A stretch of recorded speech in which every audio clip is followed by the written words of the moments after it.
Isso aqui que vocês estão vendo é um radiador, que é uma peça que serve para refrigerar veículos refrigerados a água. Só que, por que ela é tão bonita, né? Um material tão nobre? Porque até a década de 20, o radiador era a peça que encarava, não existia uma grade na frente do carro, não existia um para-choque envolvente. Aquilo que chamava mais atenção no automóvel até os anos 20 era o radiador. A gente dá como exemplo um Ford 1931, que já está naquela última leva dos veículos aonde o radiador chegava primeiro. Esse daqui ainda tem um acessório chamado Stone Guard, que ele é tipo uma grade de proteção para o radiador. E esse radiador aqui é de um automóvel alemão chamado Protos. A primeira vez que eu ouvi falar de um automóvel Protos, que é um veículo alemão, foi quando o pessoal da Richard Eduard, que é uma empresa de restauração de veículos ingleses em São Paulo, restaurou o Protos que estava no Museu Histórico do Rio de Janeiro, que era um Protos que foi do Barão do Rio Branco. O Barão do Rio Branco, toda cidade tem uma avenida, né, ou uma rua chamada Barão do Rio Branco, ou Avenida Rio Branco. Tudo isso é por conta do Barão do Rio Branco. E ele foi um diplomata, teve altos cargos políticos no Brasil, e em 1908, enquanto ele era ministro do Ministério das Relações Exteriores, ele convenceu o governo de que o Brasil, a capital era no Rio de Janeiro, de que o Brasil precisava comprar alguns automóveis dessas carrocerias Landaulet, né, carrocerias mais luxuosas, para poder usar para cargos diplomáticos. O Brasil nessa época recebia, como todo ano, ele recebe muitas pessoas de fora de cargos políticos altos. Naquele tempo você tinha rei, você tinha imperadores, você tinha primeiros ministros e você tinha também presidentes. E quem buscava esses carros, quem buscava essas pessoas, eram esses carros dos órgãos governamentais. Então, em 1908, o Brasil comprou 8 automóveis para fazer esse serviço, para trabalhar para os ministérios. E 4 deles eram Protos. Dizem que esses Protos foram os primeiros veículos alemães a entrarem no Brasil. A Mercedes também é alemã, mas a gente não tem aí um registro de veículo alemão antes de 1908. Enfim, esse Protos que foi para o governo brasileiro ficou muito famoso, porque ele foi esse que o Barão do Rio Branco usou, né?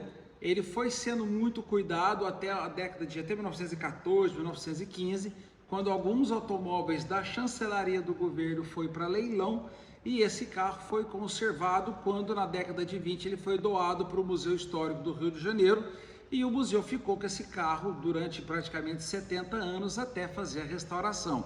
Então a entrega desse automóvel, aquele modelo inclusive do Protos, só existem 2 no mundo. Um está no museu na Europa e o outro é esse que está no museu. Então o termo Protos, né, a marca Protos, ficou muito, no Brasil foi um nome muito em voga quando foi a entrega do veículo restaurado pela Richard Eduard. Então ali eu escutei Protos pela primeira vez. E em 2006 eu fiz uma viagem para o Uruguai, onde eu fui de motorista de um colecionador pioneiro, hoje ele é saudoso, que foi o seu Paulo Guide. O nome dele era Ângelo Paulo de Lorenzo Guide. Ele era de São Paulo, morou em Valinhos, mas os últimos 40 anos da vida dele ele passou na cidade de São Joaquim da Barra, que era o interior do estado de São Paulo. E nessa viagem ele disse para mim que tinha achado umas peças de Protos num ferro velho na cidade mineira chamada Conquista. Conquista é uma cidade que fica pertinho do Sacramento e que fica pertinho do Desemboque, que era onde nasceu o ator Lima Duarte, e que também é perto de Araxá. E em Araxá existe aquele Hotel Barreiro, antes existiu o Hotel Dona Beija, existem várias histórias sobre a lama de Araxá, sobre a água de Araxá que cura. E então a gente acredita que esse veículo deve ter ido para a Conquista de trem, porque a linha do trem ia até a Conquista, e os proprietários queriam descer com os automóveis para Araxá, ou para ostentar, ou porque não queriam descer de carruagem, de carroça, charrete, e esse automóvel deve ter estragado e ficado por ali. E o tempo, muito provavelmente, ele ficou nas oficinas da família Alfio, né? Do seu Alfio, a família, salvo engano, era Machado. O seu Alfio é uma pessoa muito conhecida na região. Esse carro acho que foi do pai dele que pegou para desmontar, e depois o seu Alfio, que eu o conheci, ele tinha esse automóvel lá, o seu Paulo Guide comprou, e na ocasião ele disse para mim, nessa viagem de 2006, que ele tinha vendido para um colecionador de arte de Franca. Esse colecionador foi o Dr. Clóvis Ludovici, que foi o fundador da Universidade Franca. E eu fui procurar esse radiador com ele, eu sempre comentava com ele sobre isso. Ele falava desse radiador, que ele gostava, porque é uma obra de arte, era uma peça de obra de arte. E aí ele falava que um dia, de que ele morresse, ele falava assim, não, esse aqui vai ser meu, só vendo ele depois que eu morrer. Eu sempre tive contato com a família, e numa desses últimos contatos, a esposa dele disse, olha, aquela peça que você sempre gostou, eu acho que chegou a hora de mudar o cuidador, né? De mudar quem que está cuidando. Então eu trouxe o radiador para cá, e esse modelo do Protos é o modelo G, que ele foi fabricado entre 1908 e 1914, ele já é um modelo depois daquele Protos que existe no Museu do Rio de Janeiro, e é uma peça maravilhosa, você vê pelo metal amarelo, e ele tem existem algumas lendas sobre o seu logotipo. Quando eu postei a fotografia na internet, muitas pessoas falaram, nossa, o logotipo dele parece um disco voador.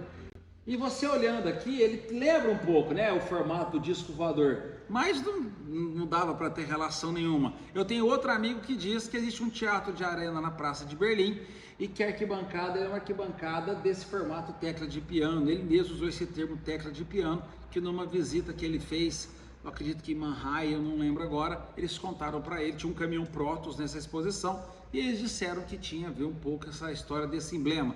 E eu confesso que eu andei procurando se havia alguma relação de Berlim com o disco voador, eu não achei nada. Então, se vocês tiverem alguma informação, escreve aí nos comentários, que vai ser mais uma novidade pra gente. Bom, essa peça tem 110 anos, pelo menos, e para mim é muito bacana poder estar contando mais um pedaço da história do automóvel no Brasil e também no mundo, que nada, pra gente que é um pouco acumulador, né? Nada mais legal do que ter uma peça bonita dessa na coleção. Beleza? Pessoal, contei um pouquinho, né, da história, espero que vocês tenham gostado e conforme foi a repercussão, a gente grava mais vídeos para vocês. Obrigado.